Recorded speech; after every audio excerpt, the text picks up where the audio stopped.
For over 200 years, one belief has survived wars, depressions, and the rise and fall of nations.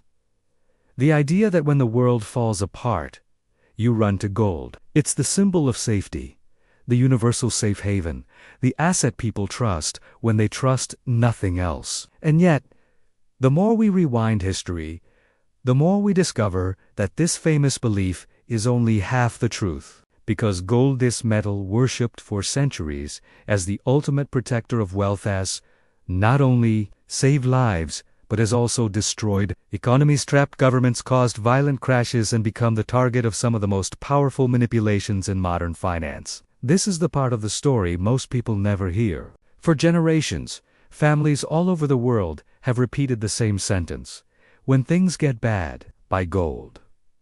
Gold feels ancient, pure, eternal. It existed long before modern currencies, before the dollar, before central banks, and certainly before the financial markets that shape the world today. People trust gold because it cannot be printed, because it's scarce, because it's accepted everywhere, and because it has survived every empire that once dominated the world. Rome collapsed. The British pound fell from glory. The dollar may reign today, but its future is not guaranteed. Gold stands outside politics, outside governments, outside time, and that is why millions believe it is the safest investment. But what history actually shows is far more complex, and often far more dangerous. When we rewind the global economy to the early 20th century, we find a shock. Gold, the very thing people believed would stabilize the world, contributed to one of the greatest disasters in economic history, the Great Depression. Countries tied their currencies to gold to keep them honest, but when panic struck, this gold standard became a metal prison. Governments could not print money to rescue banks or support citizens. Credit froze.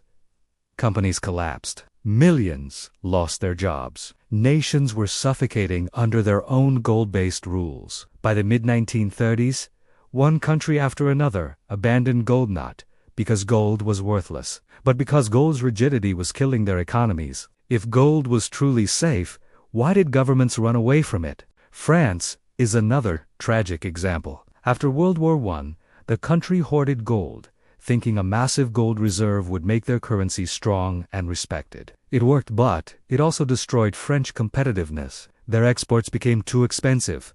Factories closed, unemployment soared, and the economy froze. Gold had made the currency strong, but the nation weak. And then comes the moment almost no investor ever talks about, the year 1933, when the United States government confiscated all private gold. Americans woke up to find that owning gold had suddenly become illegal. Citizens were forced to sell their gold to the government for $20.67 per ounce. Only months later, the government raised the price to $35.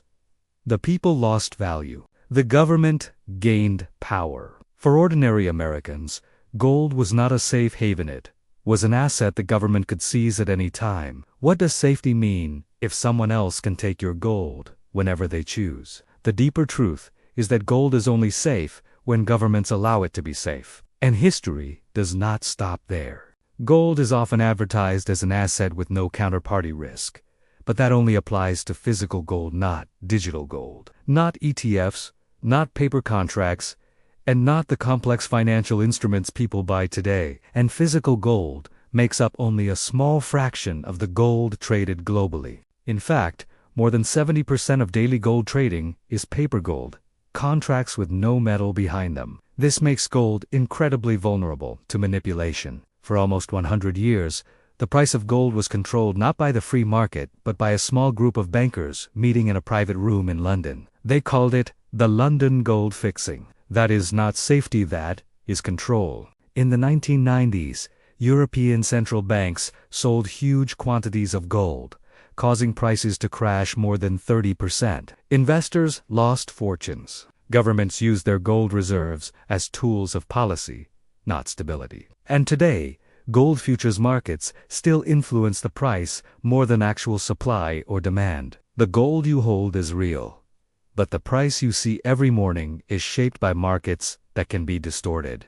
Yet despite all of this, gold has moments in history where it wasn't just safe, it was literally the difference between survival and collapse. During hyperinflation Germany in 1923, Zimbabwe in 2008, Venezuela in 2017, money turned into worthless paper.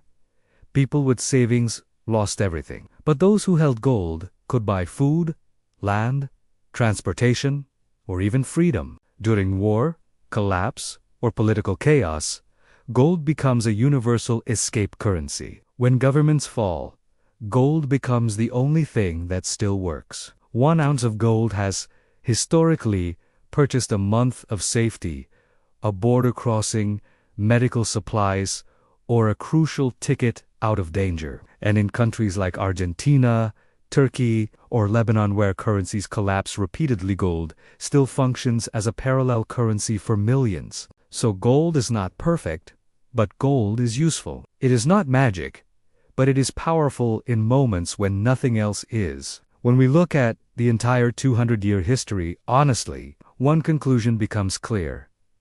Gold is not the best investment, nor the most profitable, nor the most stable. But gold is the one investment that survives when everything else fails. Gold does not make you rich. Gold prevents you from becoming poor. It is insurance against chaos, inflation, and collapse, not a vehicle for rapid growth.